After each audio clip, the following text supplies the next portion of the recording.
والقانتات والصادقين والصادقات والصابرين والصابرات والخاشعين والخاشعات. அஸ்ஸலாமு அலைக்கும் ரஹ்மத்துல்லாஹி பரகாத்துஹு. அளவற்ற அருளாளனும் நிகரற்ற அன்புடையனுமாகிய அல்லாவின் திருப்பெயரால் ஆரம்பம் செய்கிறேன்.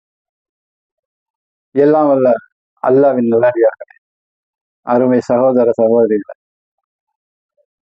நம்ம இது நாள் வரை நம்ம பார்த்துட்டு இருக்கிறது குடும்பவியல் என்ற தொடரில் வரக்கூடிய சில விஷயங்கள்.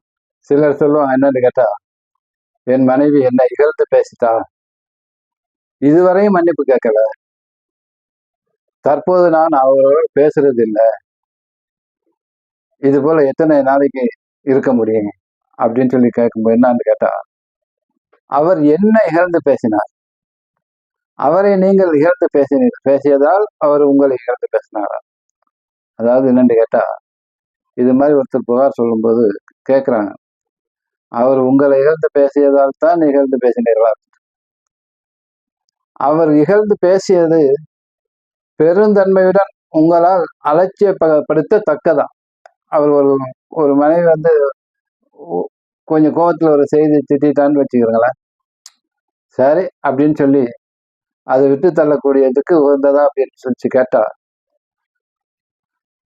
எவ்வளவு முயன்றாலும் அலட்சியப்படுத்தவே முடியாது என்ற அளவுக்கு இருந்ததா?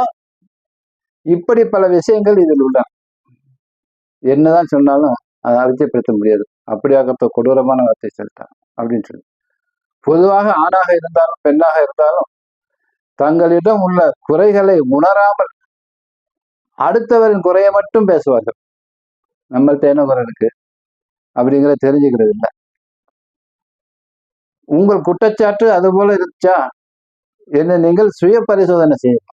இந்த மாதிரி ஒரு கம்ப்ளைண்ட் பண்ண மிந்தி இந்த மாதிரி குற்றச்சாட்டு உங்கள் மீது இருந்துச்சான்னு சொல்லி நம்ம அந்த மாதிரி சரியா நடந்துக்கிறோமா சொல்லி சுய பரிசோதனை செய்யணும். மன்னிப்பு கேட்டாதான் மன்னிக்கணுங்கிறதா கிடையாது.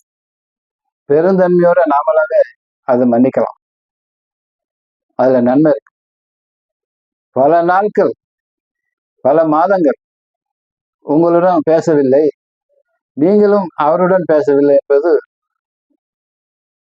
நீங்க பேசுறதுல இருந்து தெரியுது. அப்படின்னா இல்வாழ்க்கை அற்றுப்போன வயதானவர்களா இருந்தால் அது பிரச்சனை கிடையாது. அதாவது வயது முதிர்ந்தவர்கள் பேசாம இருந்தாலும் மகன் கூடவோ இருந்துடலாம், அது ஒரு பிரச்சனையே கிடையாது. ஒருவருக்கொருவர் தேவைப்படும் வயது உடையவர்களா இருந்தால் ஒருவருக்கொருவர் தேவையில்லை என்பது போல நடந்து கொண்டால் அதில் வேறு பிரச்சனை இருக்கலாம். என்னன்னு கேட்டா, சேர்ந்துதான் வாழணும், ஒருத்தருக்கு ஒருத்தர் உணவு தேவை இருக்குதுங்கிற நிறைய ஒருத்தர் இருந்தா அப்படி இருந்து பேசாம இருந்தா வேற பிரச்சனைகள் அவர்களுக்கு இருக்கும். அப்படி இருந்தா என்ன செய்யணும்?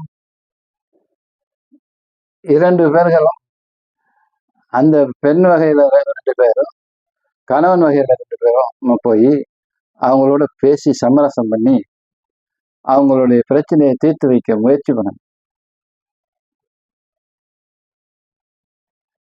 பேசுவதை பொறுத்தவரை மார்க்க சம்பந்தமான விஷயங்கள், நம்ம பேசக்கூடிய பேச்சுகள் மார்க்க சம்பந்தமாக விஷயமாக இருக்கலாம்.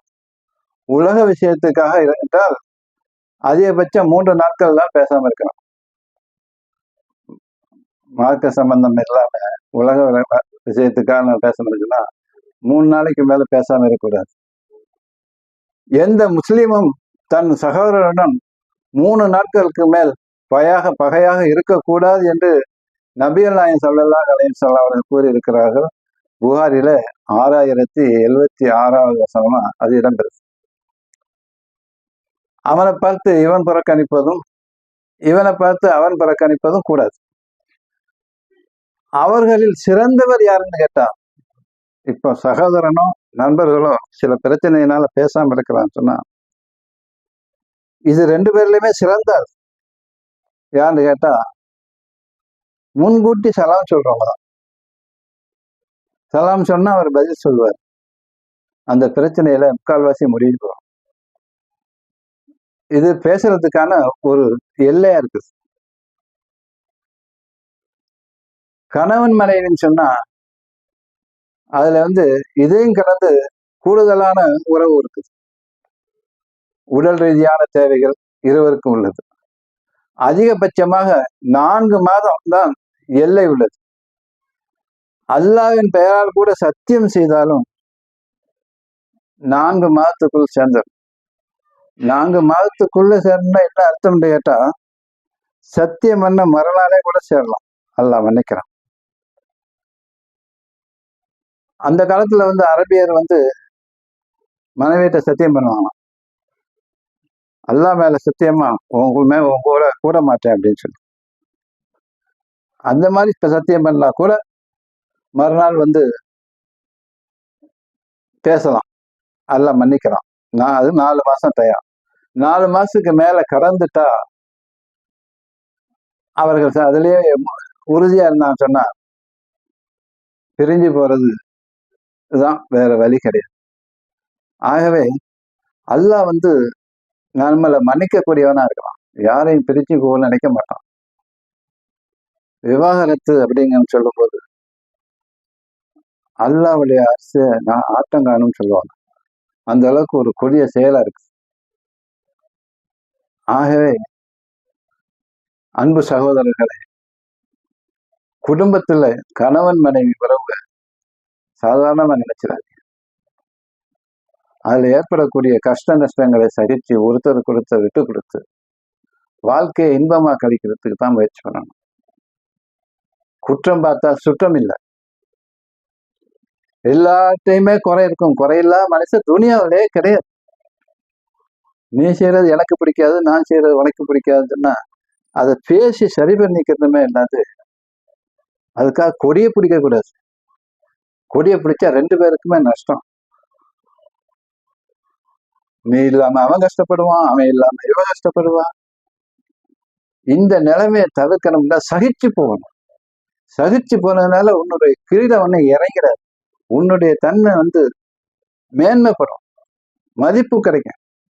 அவர் நல்ல மனுஷன், இடத்துலாம் சகிச்சு போற. அவர்கிட்ட அந்த மாதிரி ஒரு விஷயத்தை சொல்லக்கூடாது, ஒரு குடியாதம் வைக்கக்கூடாது, அடுத்தவங்க எடுத்து சொல்லுவாங்க. இதுக்கு மேல வீம்பு விட இருந்தா நீங்க பிரிஞ்சு போறத தவிர ஒரு வழியே கிடையாது. ஆகவே அல்லாஹ்வின் நல்லடியார்களே, வாழ்க்கையில ஏற்படக்கூடிய இன்ப துன்பங்களை சரிசமமா நினைச்சு நம்மளுடைய வாழ்க்கைக்கு இந்த அளவு சரி, நமக்கு பேராசை வேண்டியதில்லை, அல்லாஹ் கொடுத்ததை பத்தி வச்சிருந்த நம்ம சந்தோஷமா இருப்போம். அடுத்த ஊரை பார்த்து நம்ம நினைக்க வேண்டியதில்லை. நாம எப்படி நடக்கிறோம், நாம என்ன செய்யறோம், நாம செய்யறது இஸ்லாத்துக்கு புறம்பானதா இல்லை இஸ்லாத்துக்கு உகந்ததா, இதை அளந்து பார்த்து நம்ம செயல்படணும். அப்படி செயல்பட்டோம் சொன்னா எந்த குடும்பத்திலையுமே பிரிவுங்கிறது வராது. சைத்தான் உள்ள நுழையவே முடியாது. சின்ன விஷயத்தை இழுத்து பிடிச்சுக்கிட்டு தொங்கக்கூடாது. யாருக்கு நஷ்டம்? 2 பேருக்குமே நஷ்டம். அது அதிகமா பாதிக்கப்படக்கூடியது பெண்ணு தான். ஆணுக்கு அவ்வளவு வெளியில போய் பழங்குறாரு பண்றாரு, அவர் வேலை வெட்டி போக்குவரத்து அப்படின்னு சொல்லி அவருடைய நிலைமை ஓரளவுக்கு அவருக்கு சரியாயிடும். ஆனா பெண்ணு வீட்டுல இருக்கக்கூடியவர் எந்த நேரமும் அதையே யோசிச்சு